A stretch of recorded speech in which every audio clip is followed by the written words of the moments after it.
Genesis 4:24. Ki shivatayim yukam Cain, v'lemech shiv'im v'shiv'ah. The conjunction or particle ki has a wide semantic range.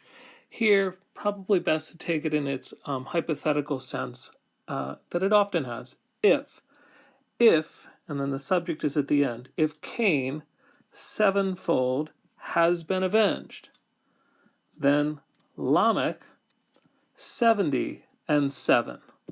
We notice this is the continuation of Lamech's sort of poetical boast to his two wives. So if we take the two lines, they're sort of in chiastic construction here, these poetical lines, with the name Cain ending the one line and beginning the other. But what happens is, very common in poetry, is the gapping of the verb. So it's used in the first line, but isn't needed to be repeated in the second line, because anything that can be done with that in poetry is. So the second line gaps it and just implies it. Now this verb, we've seen this earlier. This, as we can see from the dagesh in the kof, is from noon, kof, mem, to avenge. Then very unusual, not very unusual, there's nothing unusual about this word, but we don't often see hofal verbs, but that's what we have here is a hofal stem, imperfect, 3ms. He will be avenged.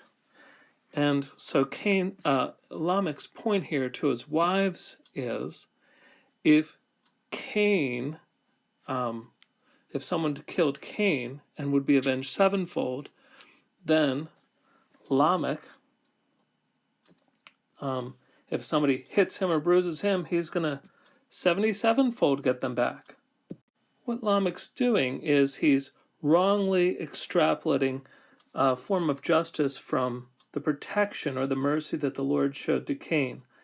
And so when the Lord said to Cain that if anyone kills Cain, sevenfold he will be avenged, then Lamech takes it that the man who struck him and the young man who hit him, well, they deserve even more. So in other words, it's a very boastful thing to think that Cain is going to pay somebody back in a hyperbolic or exponential manner compared to the justice that would be meted out for killing Cain.